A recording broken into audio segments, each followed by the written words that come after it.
अन्नदाता अन्नदाता नीति तुम्हारा अन्नदाता, पग पग पर है संग तुम्हारे अन्नदाता।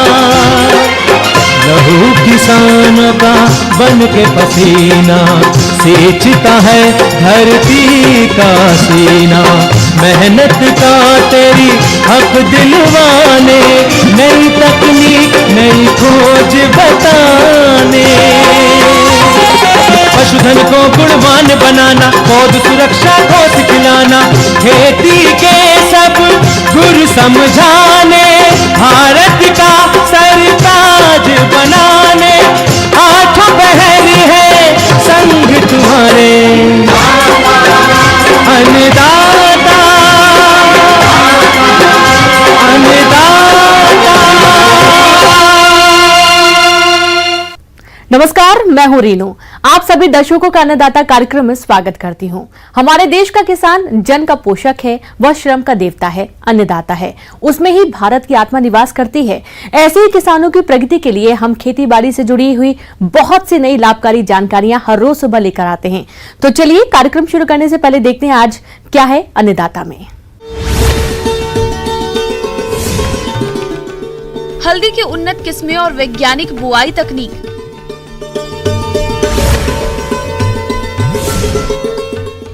कद्दू वर्गीय फसलों में रोगों की रोकथाम के उपाय।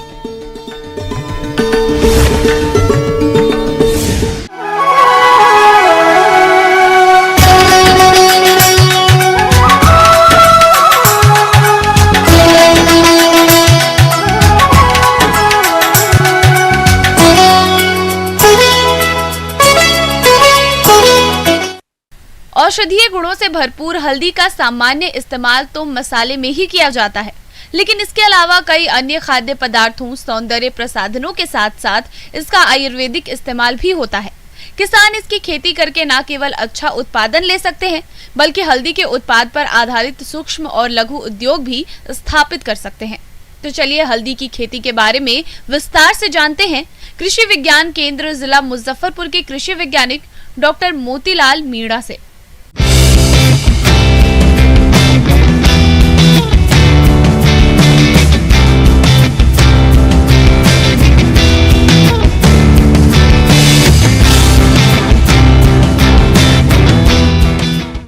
किसान भाइयों, अभी ये सीजन है हल्दी का, उपयुक्त समय है, क्योंकि इसी समय में हल्दी का उपयुक्त समय है, क्योंकि ये लंबे समय तक चलने वाली फसल होती है।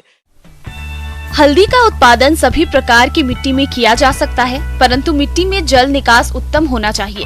हल्दी की खेती करने के लिए दोमट जलोढ़, जिसमें जीवांश की मात्रा अधिक हो, इसके लिए अति उत्तम होती है।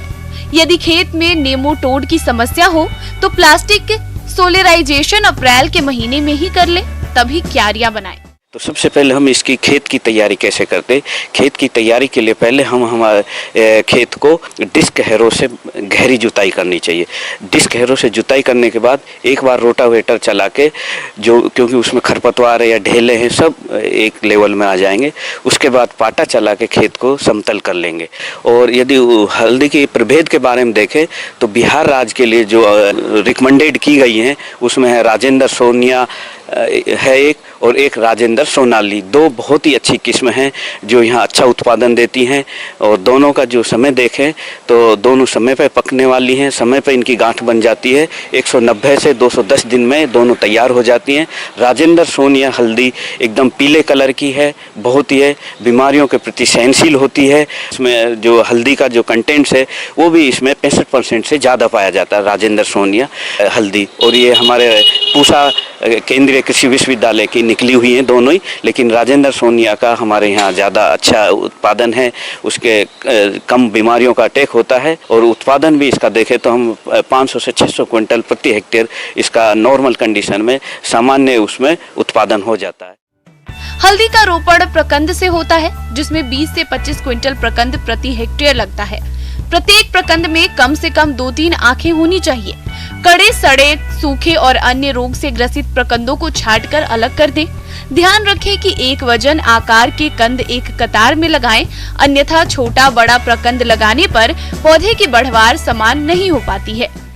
और जब लगाते हैं हम लाइन में मेड के ऊपर, तो पहले उसको शकर्स को उपचारित कर लेते हैं। बावेस्टिन का 2 ग्राम मात्रा प्रति लीटर पानी के हिसाब से उस गांठ को 5 मिनट के लिए डुबो के उसमें रखते हैं और फिर निकाल के, और जितनी गांठ है सबको उस दवा से, बावेस्टिन से, क्योंकि जब लगाते हैं तो एक फंगस आ जाती है और जिससे हमारा शक्कर सड़ने की संभावना रहती है, तो बावेस्टिन से वो सड़ेगा नहीं और हमारा जो शकर्स का तो तना निकलेगा एकदम स्वस्थ और हेल्दी होगा, जिससे हल्दी का उत्पादन अच्छा होगा। मैदानी क्षेत्र में मिर्च और अन्य फसलों के साथ मुख्यतया सब्जी वाली फसलों में इसे मिश्रित फसल के रूप में लगाया जाता है। इसे अरहर, सोयाबीन, मूंग, उड़द की फसल के साथ भी लगाया जा सकता है। अंतर्वर्ती फसल के रूप में इसे आम, कटहल, अमरूद, चीकू जैसे बगीचों में भी लगाकर अतिरिक्त आय प्राप्त कर सकते हैं।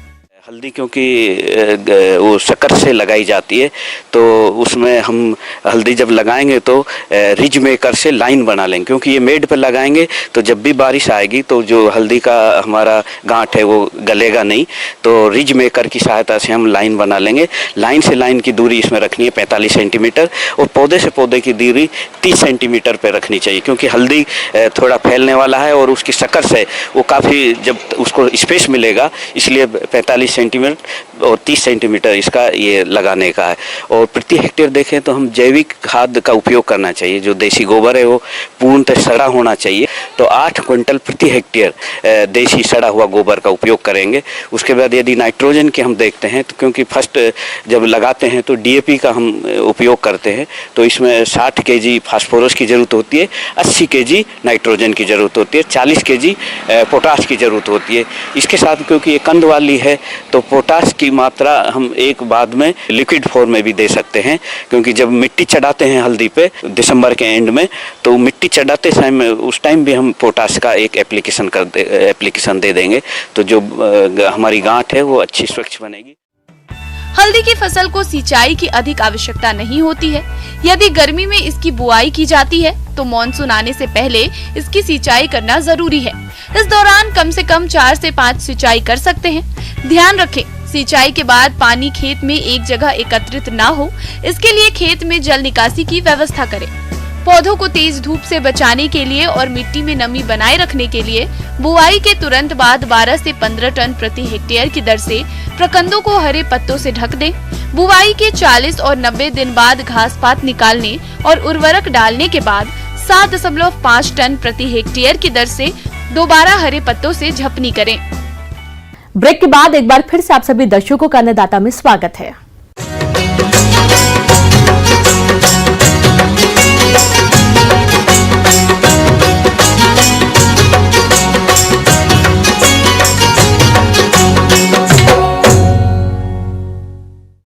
जायद के मौसम में कद्दू वर्गीय फसलों की खेती बड़े एरिया में की जाती है।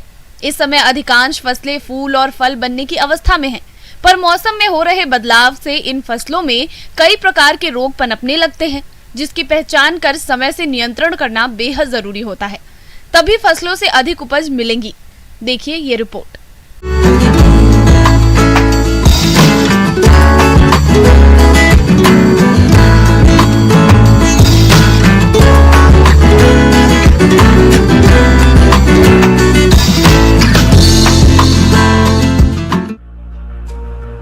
कद्दू वर्गीय सब्जियां आजकल वर्ष भर उगाई जाने लगी हैं। इसका उत्पादन अच्छा होता है, लेकिन अधिक नमी और बदलते मौसम के कारण रोग का प्रकोप अधिक देखा जाता है।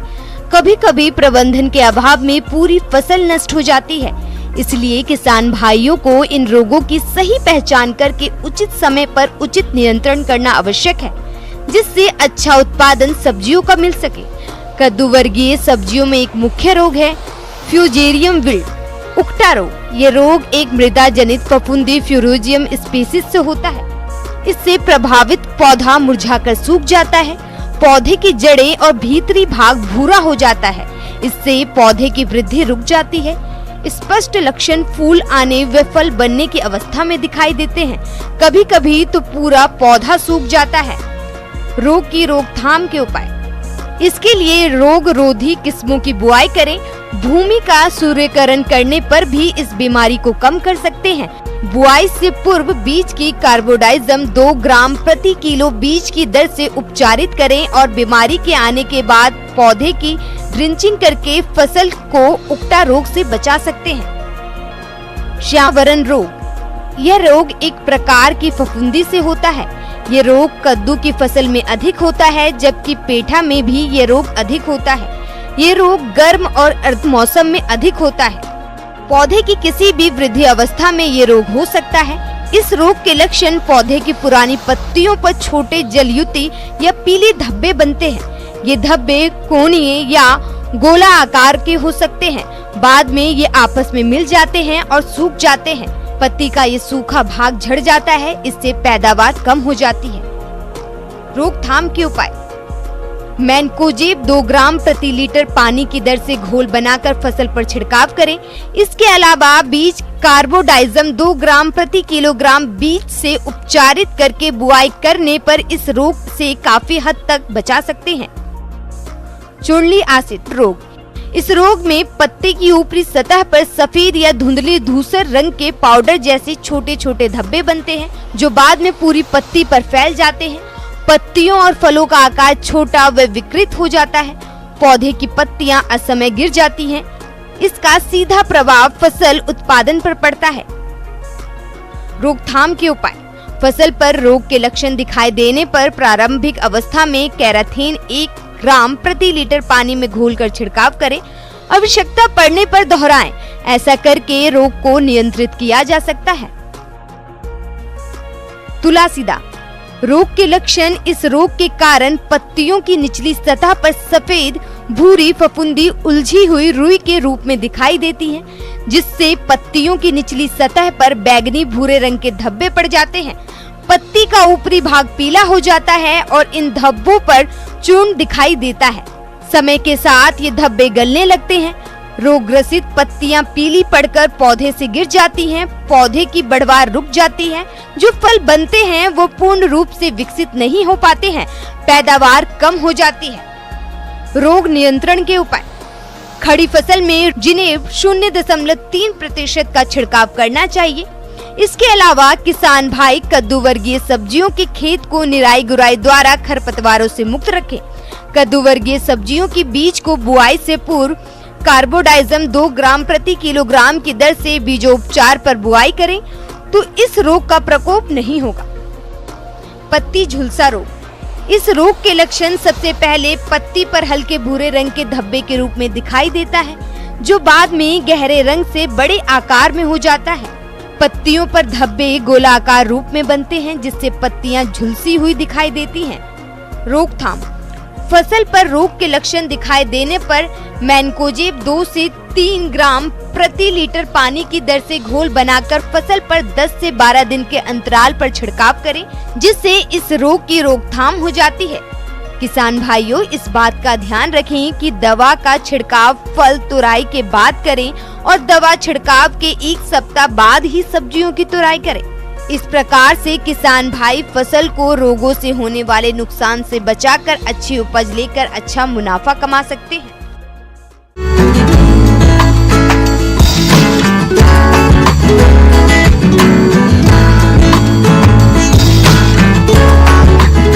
ब्रेक के बाद एक बार फिर से आप सभी दर्शकों का अन्नदाता कार्यक्रम में स्वागत है।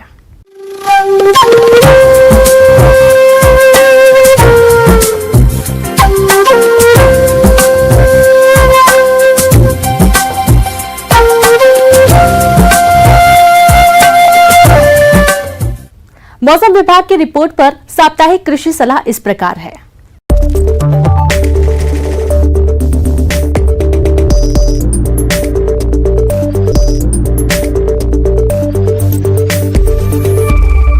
ग्रामीण कृषि मौसम सेवा भारत सरकार एवं विरसा कृषि विश्वविद्यालय कांके रांची द्वारा भेजे गए मौसम पूर्वानुमान के आधार पर किसान भाइयों को सलाह दी जाती है कि आगामी 2 से 3 दिनों में हल्की बारिश होने का अनुमान है।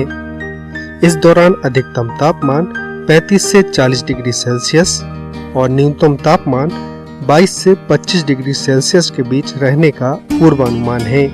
इस समय किसान हल्दी, अदरक और ओल की खेती कर सकते हैं। इसके लिए अदरक की उन्नत किस्म है वर्धमान, सुरुचि, सुप्रभा, नदिया इत्यादि।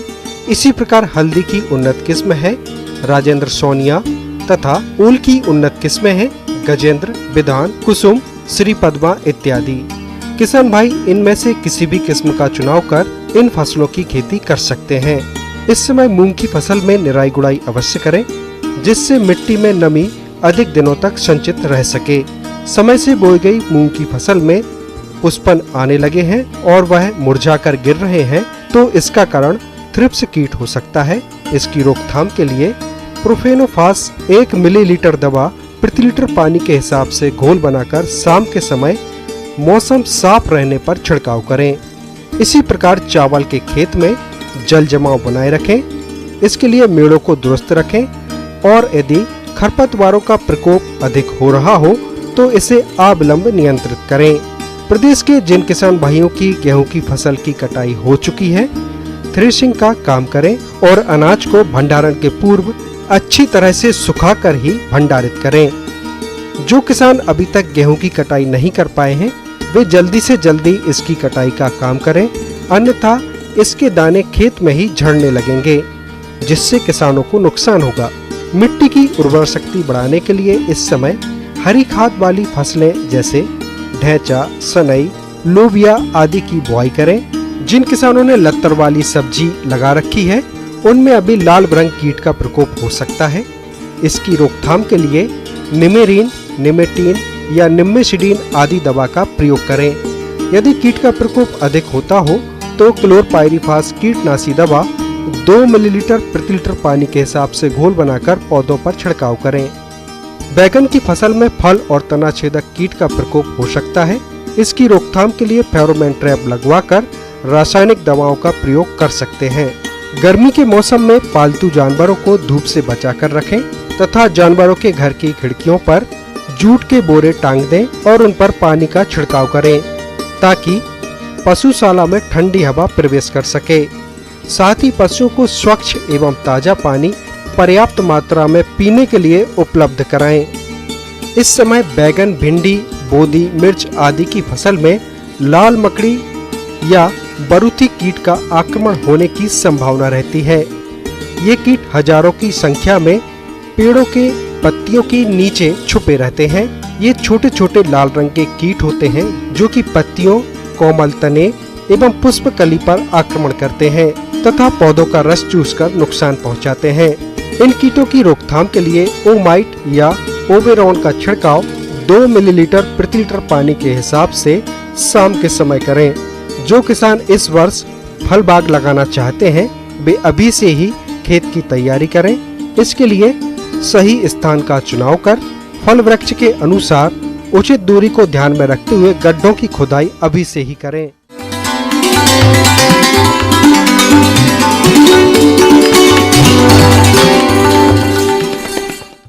आइए जानते हैं अन्नदाता निःशुल्क फोन के माध्यम से पूछे गए समस्याओं का समाधान। आज की अन्नदाता हेल्पलाइन में हमने जिस प्रश्न को शामिल किया है उसे पूछा है गांव कवर, जिला कटिहार के कमलेश रंजन ने। आपने कृषि वानिकी के बारे में जानकारी चाहिए है तो इसके लिए देखिए कार्यक्रम का यह अंश।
कृषि वानिकी को सफल बनाने के लिए ध्यान रखना आवश्यक है कि जलवायु और भूमि के अनुसार पेड़ पौधों और फसलों का चयन किया जाए। पेड़ पौधे और फसल भी एक दूसरे के अनुपूरक हों, जिससे उन्हें एक साथ उगाने पर अधिक उत्पादन मिल सके।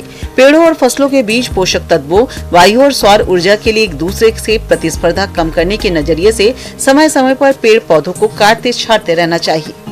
इन सब के लिए किसानों को मिट्टी, जलवायु, जल और वृक्ष संबंधी जानकारी होना जरूरी है।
इन सभी प्रणालियों का उद्देश्य जमीन का समुचित उपयोग और प्रबंधन है। इन पद्धतियों से फलदार वृक्ष, चारा, खाद्यान्न फसलें और ईंधन की प्राप्ति के साथ साथ विभिन्न सब्जियां और इमारती लकड़ी भी प्राप्त होती है। कृषि वानिकी के लिए वृक्षों का चुनाव। इस कार्य को करते समय ध्यान रखना चाहिए कि पेड़ तेज गति से वृद्धि करने वाला हो, पेड़ की जड़ें गहराई तक जाने वाली हो, पेड़ में फल के साथ साथ हरा चारा देने की क्षमता हो तो अधिक बेहतर रहता है। पेड़ का मुख्य तना सीधा और गोल तथा कम शाखाओं वाला होना चाहिए। पेड़ में वायुमंडलीय नाइट्रोजन को स्थिर करने की क्षमता भी हो तो और अच्छा है। पेड़ इमारती लकड़ी एवं ईंधन प्रदान करने वाला होना चाहिए। इन बातों को ध्यान में रखकर आम किसान कृषि वानिकी से भरपूर लाभ उठा सकते हैं।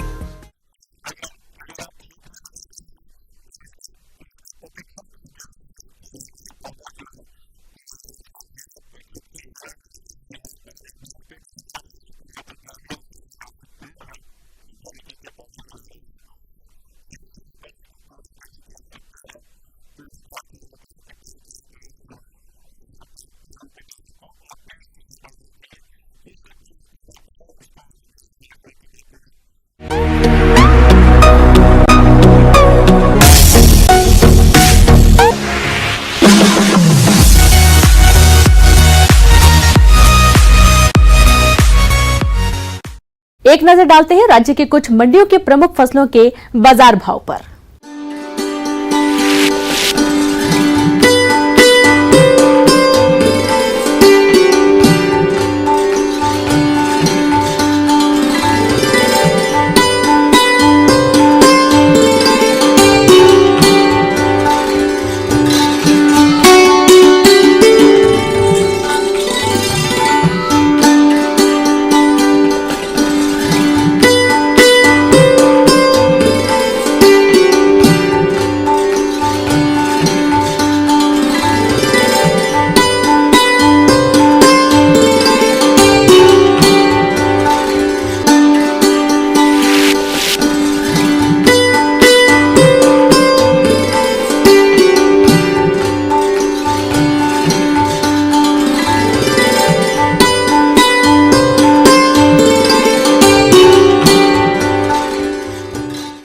किसान भाइयों, कृषि संबंधित समस्या और सुझावों के लिए आप हमें इस पते पर संपर्क कर सकते हैं।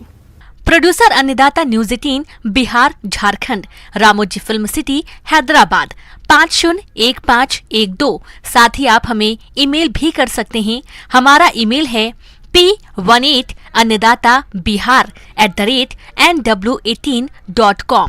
इसके अतिरिक्त आप हमें निःशुल्क हेल्पलाइन नंबर 1800889216 पर सोमवार से शनिवार सुबह 10 बजे से शाम 4 बजे के बीच संपर्क कर सकते हैं।